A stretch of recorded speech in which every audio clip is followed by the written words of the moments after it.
branching out and trying to play a little bit more aggressive this split. He's been incredible in that regard, and being able to bring leads from the top lane, something that was missing consistently in 2020 for EG, is a huge benefit for them. Huni was one of the people that was on EG trying to get leads in the top lane. Which one are they comfortable picking here? They already know both solo lane options for their opponents. Could be Gragas. GP, I think, would work as well if you want to play down towards bot side. Kind of ultimate to go in on someone who's locked down, like with Camille and J4. Those are the combos that people usually really love it for. It's going to be about Huni getting in the back line, Spica hitting a spear and diving into the back line, Galio following up on that. Or if given the opportunity. But with Sword Art and Lost having the level 2 power spike first, it means they're the ones that are making the offensive plays. Ignar down to 100 HP. And that is just a big mistake from EG, but we're going to see a gank mid lane here. Ghost popped. Svenskeren coming in there, brings Power of Evil right back to Jiizuke with a little bit more damage coming through. There it is, the first blood for Svenskeren. Yeah, kill's a kill. Don't worry about it. Svenskeren throwing out the Scryer's Bloom there to try to come down and contest for this crab, but the Bloom just barely misses seeing Spica, so he'd see a dive in top lane. Huni has no rage, and he's at 400 HP. Jiizuke coming around from the side. They're going to need the Rise to tank the turret aggro here at the start. Going in, and there's the instant kill. Jiizuke gets in, gets out, and gets paid. Who needs to be here? He's just going to show up top lane and dive Huni. They get out the TP and the flash. Svenskeren's got to be careful, though.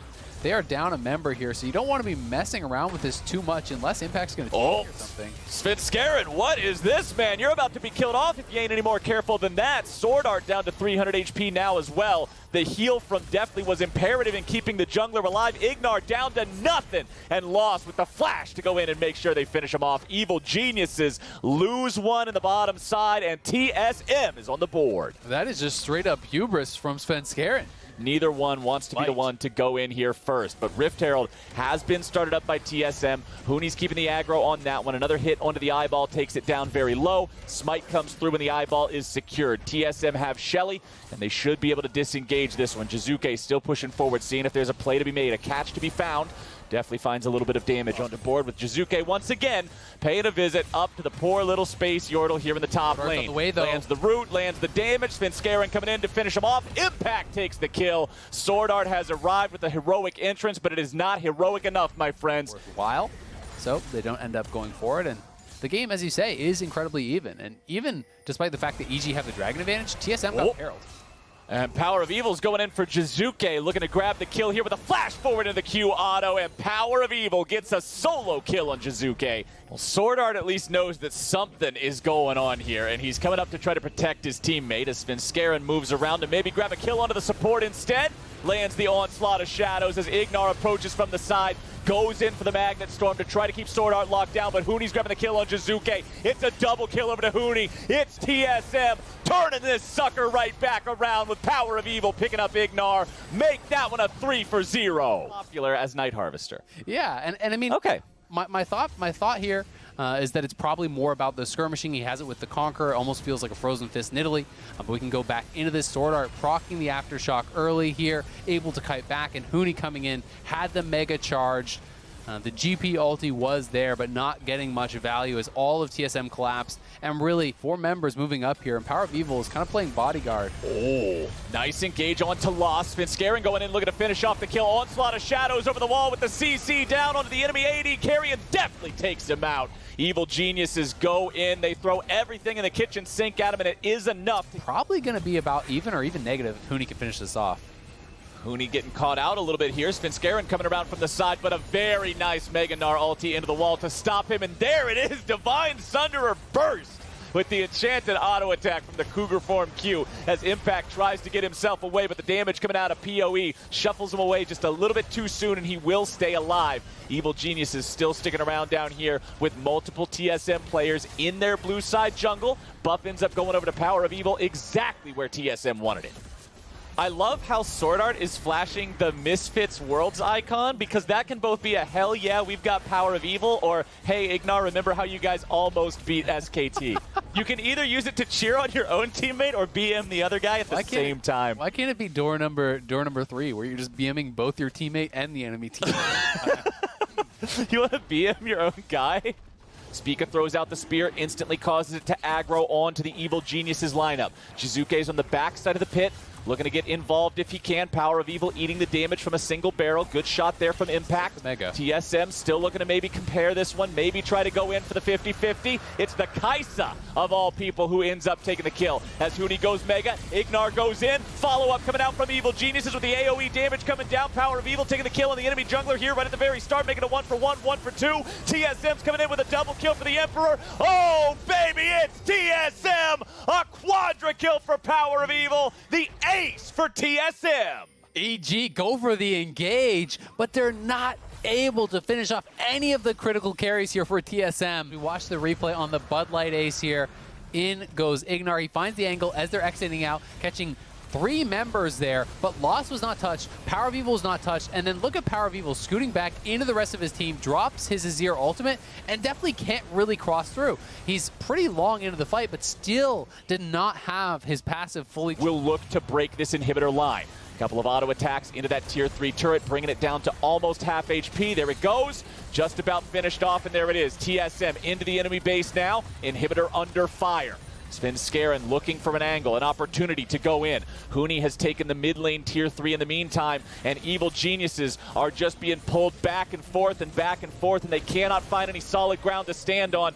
That was a wacky Gnar ultimate. Not quite sure what the point of that was, but hey, after having neither one of the inhibitor turrets cracked beforehand, means a very good usage of that big buff. Next Drake spawning here in 1 minute. You would expect TSM to have full control over the entirety of the map. Jiizuke doesn't return right now. He's got no TP, so they could even just engage on them and fight them right now, 5v4.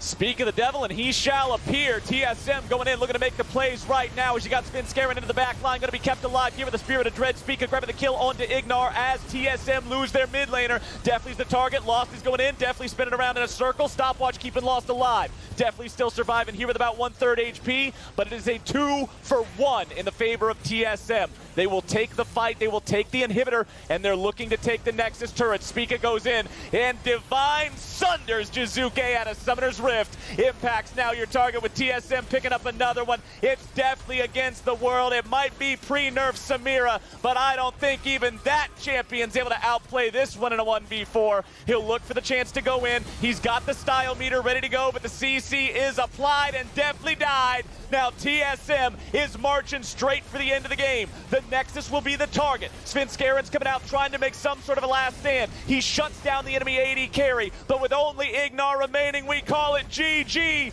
TSM take down Evil Geniuses 27 minutes in. TSM continue those winning ways here. Another win for them after that 3-0 weekend last week, and they are looking really happy about it.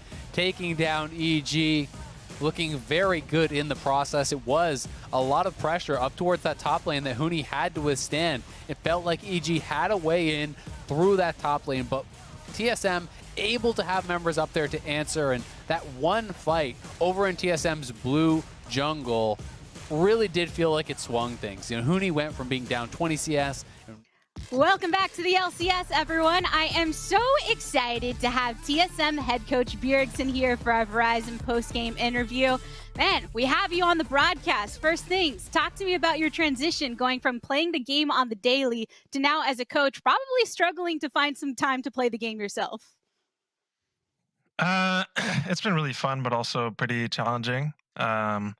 I think that I'm definitely learning. As you can tell in the beginning, some of the drafts were pretty rough, especially in the lock-in tournament. But I think that we really found a groove and figured out a little bit more how we want to play and draft as a team. And as you can see during the game, we're just a lot more on the same page. So that also makes my job a lot easier.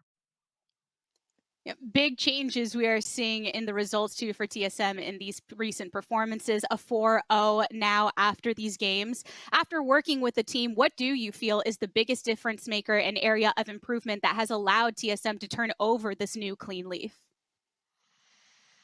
I think there's just a lot of things that we were working on, but in week 1, they didn't really get to show up. But that didn't mean that we weren't actually working on those things. And then going into week 2, we made a few changes, and then it seemed like a lot of the things that we had been working on, we simplified some of them. We really sat down and talked about how this team of 5 players are going to win the easiest. What is the strength of each player? What is the kind of natural playstyle of each player in our team? And I think just with all those things, all those conversations, we kind of had a little bit of a click, and that's where we are now. We're still far from the being a really powerful team that's going to come in and sweep the final or anything like that. So we still have a lot of things to work on, but we have a solid foundation now that we can build off of. Yeah, I know in the TSM press conference that you did recently, you were talking about some of those things that you are working on as a coach with the team. And Power of Evil, in his Player of the Week interview, was talking about how you're both learning from each other, adding those spheres of knowledge that you've both developed over time. What has that been like as far as looking at some of those benefits that you have this history with these players and are changing so swiftly from being on the Rift yourself as a top mid laner to now in that coach position? How's that working in your favor? I mean, I've only played with Spica before out of all these players, so I think most of them, they don't really know how I am as a player or really get to know me that much as a person. So I hope that they have a pretty fresh experience of working with me as a coach. I think for Tristan, it's been really enjoyable working with him. He's a much better mage player than I ever was, and you can see every time he gets his ear, we just win. So maybe teams should actually start banning that. Yeah, I think there's a lot of benefit to being a professional player because you understand the game, kind of you're able to visualize how things should actually play out within a game and what things actually work in the game because you have played the game at a high level. I think that's very different, and the players can relate to me on that level, having played the game at a professional level. It's also interesting because you're mentioning how it is working with Power of Evil in this context, and there is a change from you from being a player to a coach. Parth had mentioned some of the fact that TSM as an organization with the history, there's a lot of pressure there with the titles. You know that as a player, and you mentioned some of the criticism to TSM on drafting before. How are you dealing with that transition into that coach's position and kind of handling all of that pressure in a very different capacity? I mean, handling the pressure as a coach is a lot easier, honestly, because my performance is really just the draft phase, whereas the players have to perform throughout the entire game, right? So I think it's mostly for the players themselves. I don't know how much they're really affected by the pressure, but I know that being on TSM, there is generally a lot more pressure from the fans and from social media for you to do well compared to some other teams in North America. So I've talked to them about some of that and some of how I handle it, but I think every person kind of handles it differently. And I also encourage them to figure out what is their best relationship with the community, with social media, and a healthy way for them to interact with it. Having touched base with your team, you do have 100 Thieves next. Obviously, you haven't had time to digest today's game just yet, but how are you all feeling going into that compared to when you first faced off against them at the start of lock-in? That game was pretty tragic. I'm not gonna lie. We really just got blown out last time, but I think we are a very different team now. I do think that we made some early game mistakes today against EG, and if we make those same mistakes against 100 Thieves, it's not going to be as easy to come back. So I really want to see us coming stronger out in the early game, and if we do and we contest them in the early game, I think we're just a better team come kind of mid-game, late game, and team fighting. Well, we're all looking forward to it, Bjergsen. Thanks for stopping by and talking and sipping some tea here on the broadcast. Thank you. All right, everyone, we do still have more action to come, so let's send things over to the State Farm Analyst Desk.